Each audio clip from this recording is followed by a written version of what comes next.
નમો હરિયંતાણમ, નમો ચિંતાણમ, નમો વાયરિયાણમ, નમો વજ્રાયણમ, નમો લોહે સૌવસાવણમ, એસો પંચ નમુકારો સૌવપાપણાસનો મંગલાનમ ચ સૌદેશીમ પરમમ વૈ મંગલમ. મંગલમ ભગવાન વીરો, મંગલમ ગૌતમ પ્રભુ, મંગલમ સુલભદ્રાદ્યા જૈન ધર્મોસ્તુ મંગલમ. શાશ્વતી નવપજીની હોળીની આરાધના દિવસો ચાલી રહેલા છે. સિદ્ધ ચક્રજી ભગવંતની પરમ ઉપાસના, સંસાર ચક્રને છેદનારું આ એક સિદ્ધ ચક્ર, કર્મ ચક્રની સામે બરોબર ટક્કર આપી શકનારું આ સિદ્ધ ચક્ર ભગવંત છે. અને સિદ્ધ ચક્ર ભગવંતની સ્તુતિ કરતા કરતા, એનો મહિમા બતાવતા, એનું મહત્વ ગાતા ગાતા એક વાત વારંવાર શ્રીવાલ કહાની અંદરમાં આવે છે. તિજય વિજય ચક્કમ સિદ્ધ ચક્કમ નમામી. ત્રણ જગત ઉપર વિજયને પ્રાપ્ત કરાવનારું એવા સિદ્ધ ચક્ર ભગવંતને અમારા પરમ નમસ્કાર. સિદ્ધ ચક્રજી ભગવંતની અંદરમાં બિરાજિત થયેલા પંચ પરમેષ્ઠી ભગવંત, દેવ, ગુરુ અને ધર્મનો સમાવેશ, આ એક સિદ્ધ ચક્રજી ભગવંતની અદ્ભુત તાકાતને વધારી આપે છે. એક એક અરિહંત પરમાત્માની જો અદ્ભુત તાકાત છે, તો અનંત અરિહંત, અનંત સિદ્ધ પરમાત્મા, અનંત આચાર્ય ભગવંત, અનંત ઉપાધ્યાય ભગવંત અને અનંત સાધુ ભગવંત, અને એની સાથે ગુરુ, દેવ, ગુરુ અને ધર્મ, આ ત્રણેયનો શુભ સંયોગ આ સિદ્ધ ચક્રજી ભગવંતની આરાધની અંદરમાં, સિદ્ધ ચક્રજી ભગવંતની આરાધનામાં આપણને જોવા માટે મળે છે. અને એ આરાધનાના દિવસો અત્યારે સુંદર રીતે પસાર થાય છે.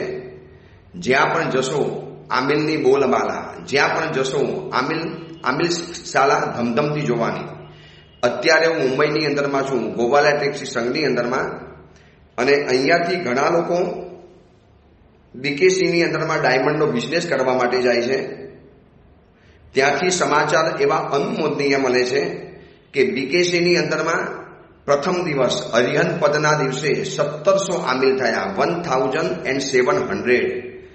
અને કેનારા યુવકોએ કીધું કે ગુરુદેવ 4 વાગ્યા સુધી આમિલ કરવાની લાઈન લાગતી હતી. 11 વાગ્યાથી શરૂ થઈ જાય અને સાંજે 4 વાગ્યા સુધી બિઝનેસ કરવા માટે જનારા યુવકો પણ પોતાની આરાધનાને ક્યારે છોડતા નથી. આ એક મુંબઈની ખાસિયત છે. આ મુંબઈની અંદરમાં આવી આરાધનાનો મહિમા આપણને ધમધમતો જોવા માટે મળે કે જાય છે બિઝનેસ કરવા માટે, પણ કોઈ બિઝનેસ આડો નથી આવતો. 1700 આમિલ કોને કહેવાય? એક મોટા સંઘની અંદરમાં પણ વધીને 700, 800, 1000 આમિલ થાય, અરે 1200 આમિલ થાય. એ સંઘ છે માટે, સંઘની વ્યવસ્થા છે માટે. બીકેસીમાં કોઈ સંઘની સ્થાપના નથી થઈ, પણ આમિલ શાળા લગભગ મારા હિસાબે 12 મહિના ચાલે છે.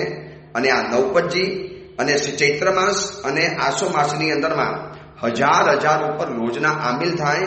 આ જ બતાવે છે કે સિદ્ધ ચક્રજી ભગવંતનો મહિમા દિન પ્રતિદિન લોકોના મગજની અંદરમાં વધતો ચાલ્યો છે. સંસાર ચક્રને છેદનારું આ સિદ્ધ ચક્રજી ભગવંત, એની એક એક આરાધનાના દિવસોમાં આપણે આગળ વધતા ગયા. દેવ તત્વની આરાધનાની અંદરમાં અરિહંત પરમાત્મા અને સિદ્ધ ભગવંતની આરાધના કરી. નિગોદના ખૂણાની અંદરમાં આપણે છુપાયેલા હતા. આપણે ત્યાં આગળ ખાડાની અંદરમાં પડેલા હતા. ત્યાંથી એ સિદ્ધ ભગવંતે આપણને બહાર કાઢ્યા અને અરિહંત પરમાત્માનો જે માર્ગ મળ્યો, એમનું જે માર્ગદર્શન મળ્યું, અને એનાથી આપણો આત્મવિકાસ આગળ થતો ગયો. એટલે દેવ તત્વ, અરિહંત પરમાત્મા અને સિદ્ધ પરમાત્મા. હવે આજથી શરૂ થાય છે ગુરુ તત્વની આરાધના. આ સિદ્ધ ચક્રજી ભગવંતની અંદરમાં દેવ, ગુરુ અને ધર્મ ત્રણેયની આરાધનાનો સમાવેશ થયેલો છે. આજથી 3 સ્વરૂપે ગુરુ તત્વ કાર્યરત છે આપણા જીવનની અંદરમાં. ગુરુના 3 સ્વરૂપ છે, દરેકનું અલગ અલગ છે. જેમ અરિહંત પરમાત્માએ આપણો વિકાસ કર્યો, તો સિદ્ધ ભગવંતે આપણો નિકાસ કર્યો, નિગોદમાંથી આપણને બહાર કાઢ્યા. જેમ ટોરામાંથી લાઈનની અંદરમાં લાવવાનું કામ સિદ્ધ ભગવંતે કર્યું, તો લાઈનમાંથી આપણને ફાઇન બનાવવાનું કામ, સુંદર બનાવવાનું કામ અરિહંત પરમાત્માએ કર્યું. એવી જ રીતે ગુરુ તત્વ પણ 3 પ્રકારે છે. તો દરેક ગુરુ અલગ અલગ રીતે આપણા જીવનની અંદરમાં કાર્યરત છે, પરોપકાર માટે કાર્યરત છે. ગુરુ તત્વ 3 સ્વરૂપે પરોપકાર માટે કાર્યરત છે. એમાં સૌ પ્રથમ ગુરુ તત્વની અંદરમાં આવે છે આચાર્ય પદ. આચાર્ય, ઉપાધ્યાય અને સાધુ, આ 3 પદ ગુરુ તત્વની અંદરમાં આવે છે. ગુરુ એટલે કોણ? એ જો કદાચ આપણે પૂછવું હોય તો જવાબની અંદરમાં એ વાક્ય આવી શકે, જેને આપણને શોધીએ છીએ તે જેને મળી ગયું છે એવી વ્યક્તિ, એનું નામ છે ગુરુ. જેને આપણે શોધીએ છીએ, જે ચીજ માટે આપણે દિવસભર મહેનત કરીએ છીએ કે કંઈક મને જીવનમાં મળી જાય, કંઈક મને જીવનમાં સાર્થકતા મળી જાય, જેને આપણે શોધીએ છીએ એ જેને મળી ગયું છે એવી વ્યક્તિ, એનું નામ છે ગુરુ. હવે આજે સૌ પ્રથમ તત્વની આરાધના કરવી છે, આચાર્ય પદની આરાધના. 36 ગુણ આચાર્ય ભગવંતના છે. ખમાસના આપીશું, કાવસપ કરીશું, એમના માટે પ્રદક્ષિણા આપીશું અને ઓમ રીમ નમો આયર્યાણમ આનો જ્યારે જાપ કરીશું તો 36 ગુણોથી શોભતા આ આચાર્ય ભગવંતની આજે આપણે મહત્તા જાણવી છે કે જીન શાસનની અંદરમાં એમને રાજા તરીકેનું સ્થાન આપવાની અંદરમાં આવ્યું છે. આ પંચ પરમેશ્વરી ભગવંતની અંદરમાં દરેકને પોતપોતાની જવાબદારી વહેંચી દેવામાં આવી છે અને દરેક તત્વ પોતપોતાની જવાબદારી એટલી ગંભીરતા સાથે, એટલી સુવ્યવસ્થિત રીતે પાલન પોષણ કરતા હોય છે. તો આચાર્ય તત્વની જવાબદારી શું? આચાર્ય ગુરુ તરીકે જો સૌ પ્રથમ આચાર્ય છે તો આચાર્યની શું જવાબદારી છે? તો જેમ રાજાના મુખ્ય 2 કામ, જેમ આપણે કીધું ને કે આચાર્ય એ રાજા તરીકે છે. નમુ સૂરી રાજા સદા તત્વ સાજા. નવપદની પૂજાની ધારની અંદરમાં લખ્યું છે નમુ સૂરી રાજા સદા તત્વ તાજા. સૂરી ભગવંતને આચાર્યની ઉપમા આપી. તો કોઈ પણ ગામનો રાજા હોય એના 2 મુખ્ય કામ કે પ્રજાની અંદરમાં સુખ શાંતિનું પ્રવર્તન થવું જોઈએ. મારી પ્રજા સુખેથી રહે, મારી પ્રજાની અંદરમાં શાંતિ છવાયેલી હોવી જોઈએ, મારા પ્રજાનો વિકાસ થવો જોઈએ. અને વિકાસ કરવા માટે સુખ અને શાંતિ, આ 2 વસ્તુની જરૂરિયાત પડે છે. તો પહેલા નંબરની અંદરમાં રાજા પ્રજામાં સુખ અને શાંતિનું પ્રવર્તન કરાવે છે અને બીજા નંબરની અંદરમાં શત્રુઓના આક્રમણથી રાજ્યની સુરક્ષા કરે છે. આ 2 મુખ્ય કામ છે રાજાના કામ. અગર જીન શાસનના રાજા તરીકે જો આચાર્ય ભગવંતને સ્થાપિત કરવાની અંદરમાં આવ્યા છે, આચાર્યની આ જવાબદારી છે. જે સાચા અર્થની અંદરમાં આચાર્ય બનેલા છે એમને પૂરી ગંભીરતા સાથે જ્યારે આચાર્ય પદ મળ્યું છે, તમે જીન શાસનના તૃતીય પદ ઉપર વિરાજિત થયેલા છો, એવા જે પણ આચાર્ય ભગવંત હોય, આ આચાર્ય પદ શું કરે છે, આચાર્ય પદની શું તાકાત છે, આચાર્ય પદની શું જવાબદારી છે. સિદ્ધ ચક્રજી ભગવંતની અંદરમાં અરિહંત અને સિદ્ધ પછી દેવ તત્વના સૌથી મુખ્ય તરીકે જ્યારે આચાર્ય ભગવંતને સ્થાપિત કરવાની અંદરમાં આવ્યા છે, ત્યારે એ આચાર્ય તરીકે એટલે રાજા, અને રાજા તરીકે 2 કામ એમને કરવાના: પ્રજાની અંદરમાં સુખ શાંતિનું પ્રવર્તન અને શત્રુઓના આક્રમણથી રાજ્યની રક્ષા કરવી. હવે અહીંયા શું કરે આચાર્ય ભગવાન? તો ચતુર્વિશી સંઘ એ પ્રજાના સ્થાને છે. સાધુ, સાધ્વી, સાવક, સાવિકા અને એમને આશ્રિત રહેલા છે. તીર્થંકરની ગેરહાજરીની અંદરમાં જ્યારે આચાર્ય ભગવંતે તીર્થંકરની યાદને તાદરુશ કરવાની છે. અઠ્ઠમીએ જીન સૂરજ કેવલ ચંદે જે જગદેવો. જ્યારે કેવળ જ્ઞાનીના ચંદ્ર અને તીર્થંકરનો સૂર્ય જ્યારે આથમી ગયો અને આ જીન શાસનના આકાશની અંદરમાં જ્યારે અંધારું રેલાવાનું હોય, ત્યારે આચાર્ય ભગવંતે દીવા બની અને આખા અજવાળાને ફેલાવવાનું છે. હવે આવી જ્યારે એમના માથે કપરી જવાબદારી છે, તો જેમ રાજા પ્રજાની અંદરમાં સુખ શાંતિનું પ્રવર્તન કરાવે છે, એમ ચતુર્વિશી સંઘની અંદરમાં પંચાચારનું પાલન કરાવડાવે અને પંચાચારનું પ્રવર્તન કરાવડાવે. જ્ઞાનાચાર, દર્શનાચાર, ચારિત્રાચાર, તપાચાર અને વીર્યાચાર, આ 5 પ્રકારના આચારનું પ્રવર્તન કરાવવાની જવાબદારી આચાર્ય ભગવંતોની છે. કારણ કે એમને રાજા બતાવેલા છે. પ્રજાની અંદરમાં સુખ શાંતિનું પ્રવર્તન, ચતુર્વિશી સંઘની અંદરમાં શાંતિ છવાવી જોઈએ.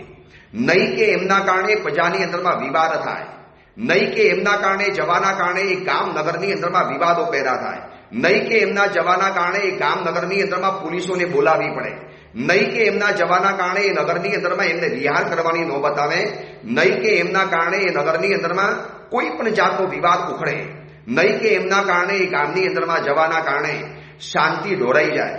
જે સંઘની એક શાંતિ છે, સંઘની જે એકતા છે, સંઘની જે વર્ષોની પરંપરા છે, એ અખંડ રીતે જાળવી બતાવવાની જવાબદારી જીન શાસનના આચાર્ય ભગવંતોના મસ્તક ઉપર આ સિદ્ધ ચક્રજી ભગવંતમાં સ્થાન મળ્યું છે માટે સહજ રૂપે આવી ગઈ છે.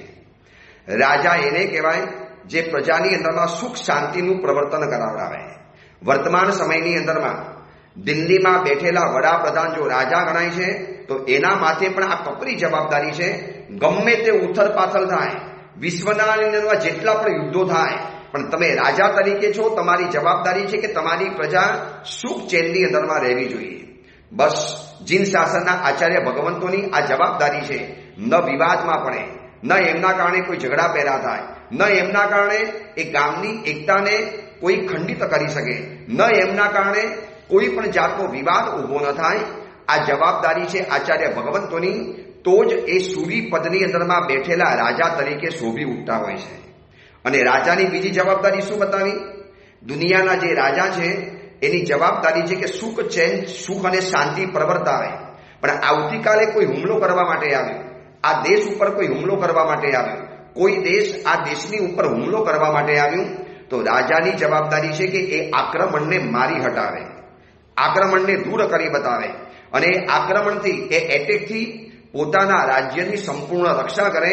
આવતીકાલે જીન શાસન ઉપર માનો બીજા કોઈનો એટેક થયો, કોઈ પણ જાતના અન્ય લોકો તરફથી જીન શાસનને પરેશાની આવી, જીન શાસનના કોઈ પણ અંગને તીર્થ હોય, પછી જીનાલય હોય, પછી આગમ બાબતો હોય, કોઈ પણ સાધુ સાધ્વીજી ભગવંતો હોય, ઉપાશ્રય બાબતો હોય, આમિલ શાળાની બાબતો હોય, જીન શાસનની જેટલી પણ ઇમારત છે, જીન શાસનના જેટલા તીર્થો છે, જીન શાસનના જેટલા આગમો છે, જીન શાસનના 7 ક્ષેત્રો છે, આ 7 ક્ષેત્રો ઉપર કોઈ પણ જાતની બહારથી આપત્તિ આવી, મુશ્કેલી આવી, તો એવા સમયની અંદરમાં એમને આક્રમણને હટાવવા માટે સૌથી મોખરે રહીને કામ કરવું પડતું હોય છે.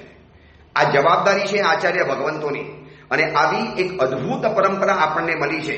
જોઈ લો પૂર્વાચાર્યોને, જ્યારે જ્યારે પણ સુખ શાંતિનો સવાલ આવ્યો, યાદ કરો શાંતિને બનાવનારા સુરીશ્રી માન દેવસ્થ, આપણે બોલીએ છીએ ને શાંતિની અંદરમાં, યાદ કરીએ પૂજ્ય આચાર્ય શ્રી માનદેવ સુરીશ્વરજી મહારાજાને. જ્યારે તક્ષશિલાની અંદરમાં જીન શાસનના સાવક સાવિકાઓની સુખ શાંતિ હરામ થઈ ગઈ, એક જાતનો ઉપદ્રવ શરૂ થઈ ગયો, એક જાતની તકલીફ શરૂ થઈ ગઈ, અને આચાર્ય ભગવંતની પાસે જ્યારે માગણી કરવા માટે આવી કે સાહેબ કંઈક એવી રચના કરો અને આ મારી મરકી ઉપદ્રવને દૂર કરો, આ જીન શાસનના લોકો ઉપર આવેલી આપત્તિને આપે દૂર કરવી પડશે. અને માનદેવ સુરીશ્વરજી મહારાજાએ નાડોલની અંદરમાં બેસી અને લઘુ શાંતિની રચના કરી, અને લઘુ શાંતિ તક્ષશિલાની અંદરમાં મોકલવાની અંદરમાં આવી, અને એનું પાણી છાંટતાની સાથે સકલ તક્ષશિલા નગરીની અંદરમાં સુખ શાંતિ અને પ્રસન્નતાનું વાતાવરણ પેદા થઈ ગયું. બસ આ તાકાત હોય છે આચાર્ય ભગવંતોની. આવા જીન શાસનની અંદરમાં અદ્ભુત પરંપરાઓ બની છે. યાદ કરીએ આચાર્ય દેવ સુરીશ્વરજી મહારાજાને, જેમને તમને ખબર છે આજે દેવ ગુરુ પસાય જે શબ્દ આજે બોલાય છે ને, દેવ ગુરુ પસાય. કોઈ પણ તપસ્વીને પૂછો અને પૂછે સાતામાં છો, અને જવાબ શું આપશે? દેવ ગુરુ પસાય. અમને સાધુ ભગવંતને કોઈ પણ સાતા પૂછે, અમે ધર્મલાપ એને જવાબ શું આપીશું? દેવ ગુરુ પસાય. આ દેવ ગુરુ પસાય એટલે શું છે? તો કે દેવ અને ગુરુ એ તો છે જ, પણ દેવ ગુરુ પસાય એટલે કેટલાય વર્ષો પહેલા પાટણની અંદરમાં અન્ય ધર્મીઓ તરફથી આપણને જ્યારે વાદનું એલાન થયું, અને એટલી મોટી શરત મૂકવાની અંદરમાં આવી હતી, જે હારી જાય એને સમગ્ર હિન્દુસ્તાનને ખાલી કરી દેવાનું. જે પક્ષ હારી જાય એના બધા જ મંદિરો બીજા પક્ષના બની જવાના, એના બધા જ સમણ સમણી ભગવંતો એ અન્ય ધર્મીના વસ્ત્રોને પહેરી લેવાના. જે જેનાથી હારે એના બધા ધર્મસ્થાનકો, એના બધા સમણ સમણીઓ, એના બધા જ માલ મિલકત ઉપર, ઇમારતો ઉપર અન્ય જે હારે, જે જીતે એ પક્ષનો કબજો થઈ જાય. અને જબરજસ્ત પાટણના રાજ દરબારની અંદરમાં વાદ ચાલ્યો. સકલ શ્રી જૈન સંઘ ટેન્શનની અંદરમાં છે. શું થશે? જીતીશું કે હારીશું? અને એ સમયની અંદરમાં દેવ સુરીશ્વરજી મહારાજાએ વાદ વિવાદ શરૂ કર્યો, અદ્ભુત જીત પ્રાપ્ત કરી, એટલો બધો ઉલ્લાસ છવાઈ ગયો. બહુ લાંબો ચોડો ઇતિહાસ છે. હું ક્યારેક પ્રવચનોની અંદરમાં બતાવતો હોઉં છું લોકોને, લોકો મોઢાની અંદરમાં આંગળા ઘાલી જાય. એ વાદ સમયે સમગ્ર પાટણ શ્રી સંઘે જિનાલયોમાં આંગી રચી છે. જિનાલયોની અંદરમાં પૂજનો રાખ્યા છે. લોકોએ આબિલની તપસ્યા શરૂ કરેલી હતી. ઘર ઘરની અંદરમાં મંગલ શરૂ થયેલા હતા. ઘર ઘરની અંદરમાં જાપ ચાલુ હતા. બસ દેવ સુરીશ્વરજી મહારાજાને તાકાત મળે, એમને સામર્થ્ય પ્રાપ્ત થાય, એમની વાણી અચૂક રીતે આગળ વધતી જાય અને જીન શાસનનો ડંકો બજાવીને, અને ઇતિહાસ કે છે આટલા મોટા વાદ ઉપર વિજય પ્રાપ્ત કરી અને દેવ સુરીશ્વરજી મહારાજાએ સમગ્ર જીન શાસનની સુરક્ષા કરી લીધી. વરના લાખો મંદિરો, કરોડો જીન પ્રતિમાઓ, હજારો સમણ સમણી ભગવંતો, લાખોની સંખ્યાની અંદરમાં રહેલા ધર્મ સ્થાનકો બધા જ આપણા હાથમાંથી ચાલી જાય. પણ લાજ રાખી છે આ દેવ સુરીશ્વરજી મહારાજાએ. એટલે ત્યારથી એવો એક શબ્દ પ્રયોગ થઈ ગયો. ભાઈ કોનાથી બચી ગયા? દેવ ગુરુની કૃપાથી. દેવ સુરીશ્વરજી નામના ગુરુની કૃપાથી આપણે બચી ગયા. એટલે ત્યારથી શબ્દનો પ્રયોગ થઈ ગયો. એમાંથી સૂરી શબ્દ નીકળી ગયો અને દેવ શબ્દ રહી ગયો. દેવ ગુરુ પસાય. હકીકતમાં પૂજ્ય દેવ સુરીશ્વરજી મહારાજ સાહેબની કૃપાથી બચી ગયા. એ દેવ સુરીશ્વરજી મહારાજાની કૃપાથી સકલ શ્રી સંઘ બચી ગયો છે. વાંચી લેજો ક્યારેક ઇતિહાસના પાના ઉપર આંખમાંથી આંસુ સરી પડે એવો એક ભવ્ય વાર થયેલો હતો. આટલી કપરી કન્ડિશન, આટલી મોટી જવાબદારી, અને દેવ સુરીની કૃપાથી આપણે બચી ગયા. એટલે ત્યારથી નિયમ પડી ગયો છે દેવ ગુરુ પસાય. મતલબ શું થયો? આચાર્ય ભગવંતોની જવાબદારી છે સુખ શાંતિનું પ્રવર્તન કરાવવું, અને ક્યારેક બાહ્ય આક્રમણ, અભ્યંતર આક્રમણો આવે ત્યારે એનાથી જૈન સંઘને હેમખેમ બચાવી દેવો. આવા તો ઇતિહાસના પાના ઉપર એવા ભવ્ય પ્રસંગો બનેલા છે. બસ આ આચાર્ય ભગવંતોની જવાબદારી છે.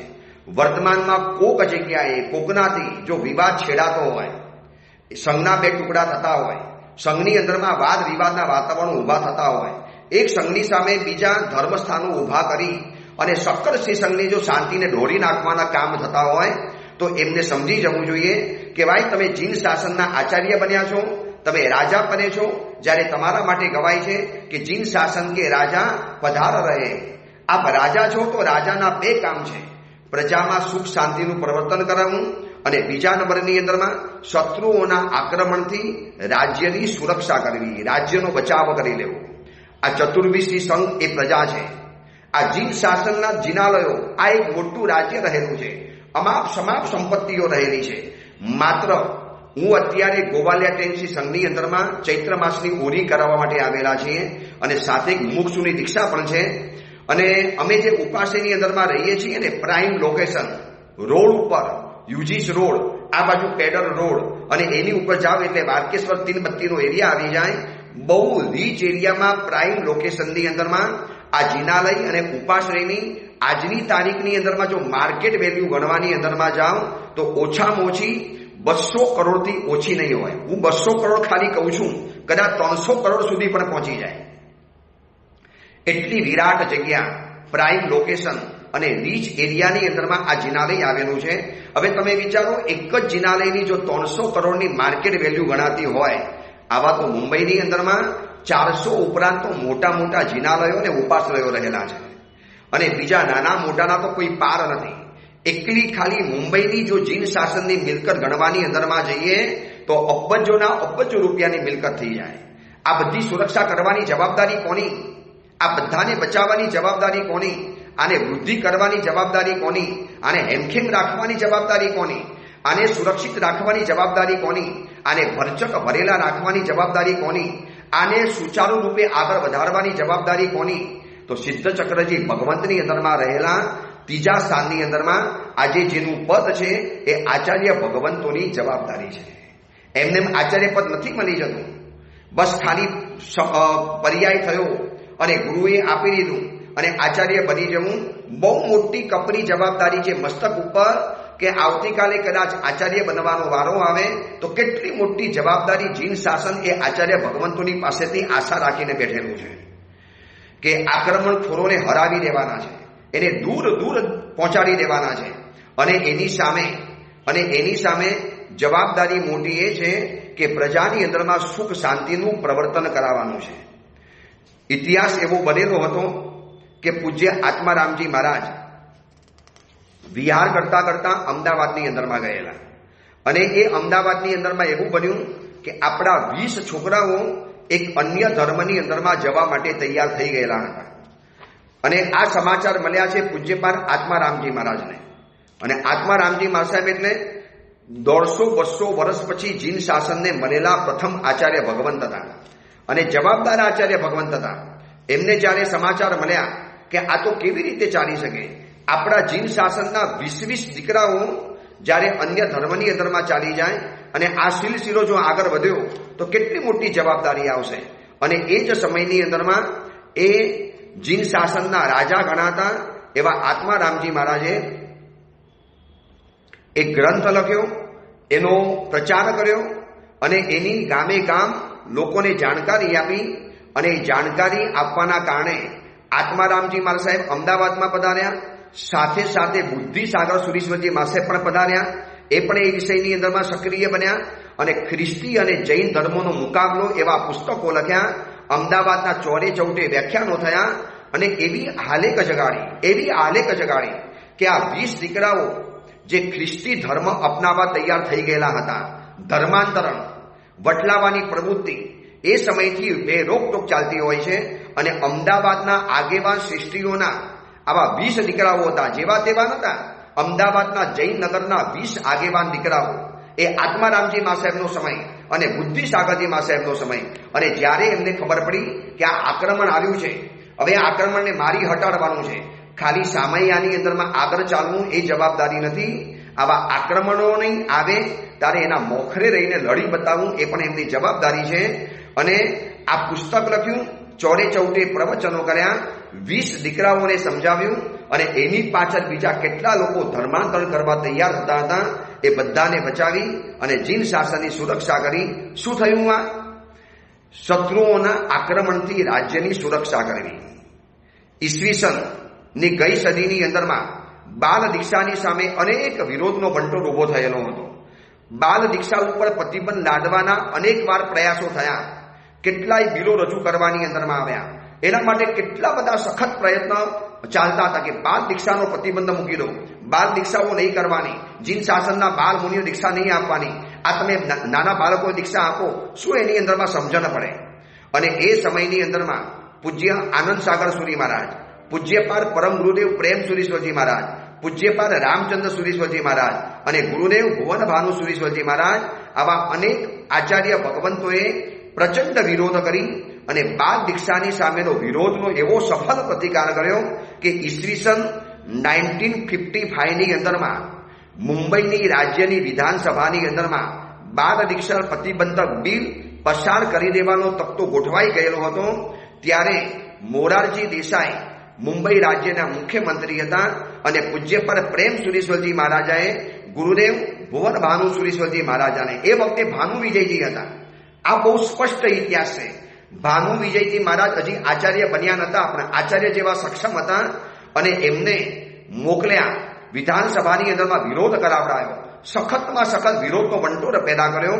અને આ સક્રિય પ્રયત્નોથી એ આપત્તિના વાદળો વિખરાઈ ગયા. તો આજે જીન શાસનને બાલ મુનિઓની દીક્ષા ભેટની અંદરમાં મળી શકે છે. કોની જવાબદારી છે આ બધી? આચાર્ય ભગવંતોની. આચાર્ય ભગવંતો રાજાના સ્થાને છે અને રાજાની આ જવાબદારી છે કે પ્રજામાં સુખ શાંતિનું પ્રવર્તન કરાવવું. એવી રીતે આચાર્ય ભગવંતોએ ચતુર્દશી સંઘની અંદરમાં શાંતિ, સુલેહનું વાતાવરણ, એક થઈને આપણે આરાધના કરતા હોઈએ. મને તો ઘણીવાર એવું સપનું આવે છે કે ક્યારે આપણું એવું પુણ્ય જાગશે, ક્યારે આપણો એવો ભાગ્યોદય ચમકશે, ક્યારે આપણા લલાટની અંદરમાં એવી ભાગ્યરેખા અંકાશે કે સમગ્ર જૈન સંઘ, ચારે ફિરકાના સમગ્ર જૈન સંઘ એક જ દિવસે પર્વાધિરાજ પર્યુષણ મહાપર્વની આરાધના કરતા હોય અને સંવત્સરી પ્રતિક્રમણ એકી સાથે લાખોના લાખો જૈનો કરતા હોય. આ એક સપનું છે, ક્યારે આવશે? સક્રિય પ્રયત્ન જો કદાચ કોઈ સૂરી ભગવંત કરે, કોઈ પુણ્યશાળી મહાત્મા આમાં સક્રિય ભાગ ભજવે, થઈ શકે એમ છે. નથી થાય એમ નથી. પણ જવાબદારી એ છે કે સુખ શાંતિનું પરિવર્તન જો પ્રજાની અંદરમાં થવું જોઈએ, આ રાજાની જવાબદારી છે. તો ચતુર્વિશી સંઘરૂપી જે પ્રજા છે એ પ્રજાની અંદરમાં મતભેદો દૂર થાય, એ પ્રજાની અંદરમાં વિખવારો દૂર થાય, એ પ્રજાની અંદરમાં ભ્રામક પચારો દૂર થાય, એ પ્રજાની અંદરમાં એક સત્યની સરસ મજાની આરાધના થાય, એક સરખી એક નિષ્ઠા પ્રમાણે આરાધના થાય. કેવું તેજ બહાર આવે, કેવો એનો પ્રભાવ દેખાય, કેવો એનો મહિમા સુવિસ્તૃત બની જાય. બસ આવી જવાબદારી છે આચાર્ય ભગવંતોની. પ્રજાની અંદરમાં સુખ શાંતિ કરાવડાવી અને પ્રજાને જે પણ થતું હોય એને દૂર કરાવડાવું. વર્ષો પહેલા અમદાવાદની અંદરમાં ભદ્રકાલી મંદિરમાં પ્રતિ વર્ષે નવરાત્રિના દિવસોની અંદરમાં બોકડાનો વધ થતો હતો. અમદાવાદ રાજનગરની વાત છે અને એ વખતે પૂજ્ય પર પ્રેમસુરીશ્વરજી મહારાજા ગણિવર્ય હતા.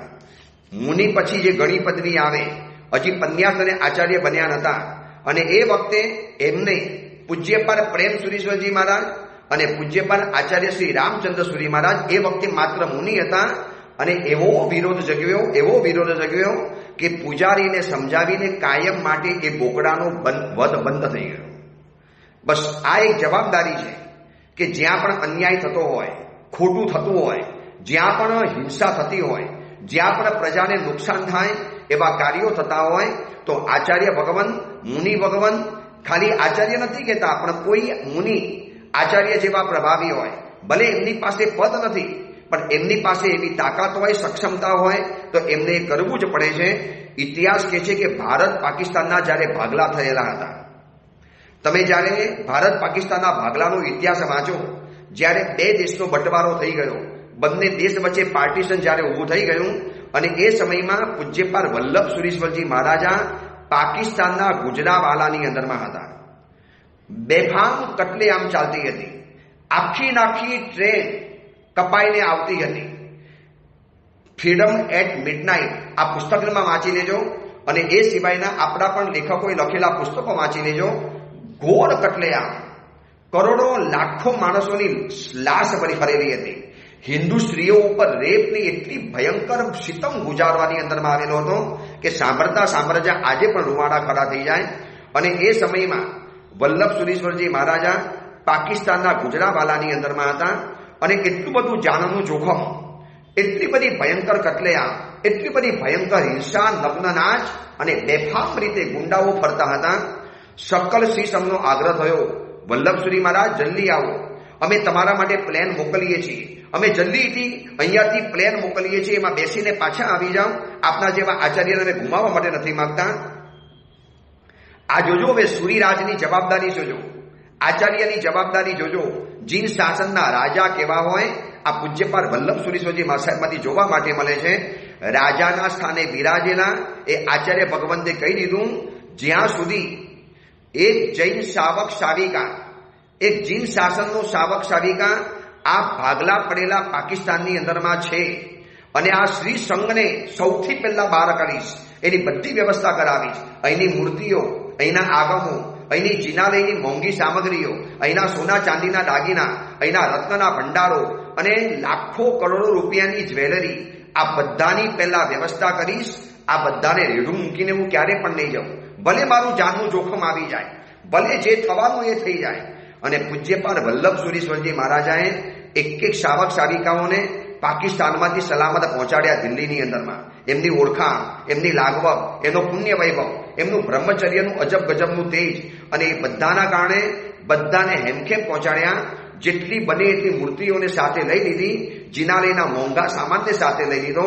અને ઇતિહાસ કહેશે કે સૌથી છેલ્લે શાવક શાવિકાઓની સાથે ટ્રકમાં બેસી અને એમને સરહદને ક્રોસ કરી અને જ્યાં સરહદ આવી ત્યાં નીચે ઉતરી ગયા, પ્લેનમાં નથી બેઠા. જો મારો શાવક સંઘ, મારો જીન શાસનનો સંઘ એ તકલીફની અંદરમાં હોય અને હું છોડીને ચાલ્યો છું.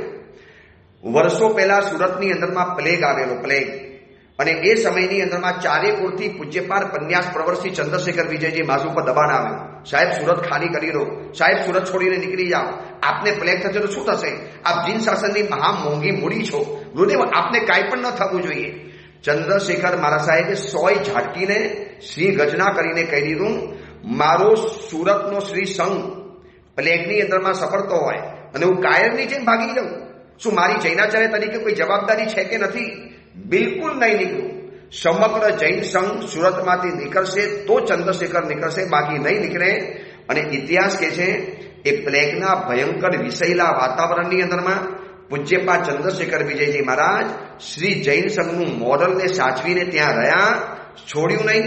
અને ઇતિહાસની અંદરમાં આ કિસ્સો અમર બની ગયો. આ જીન શાસનના આચાર્યોની જવાબદારી છે. આજે ઓમ રીમ નમો આયર્યાનો જાપ કરીએ અને ભવ્ય આચાર્ય ભગવંતોની અદ્ભુત પરંપરાને યાદ કરીએ.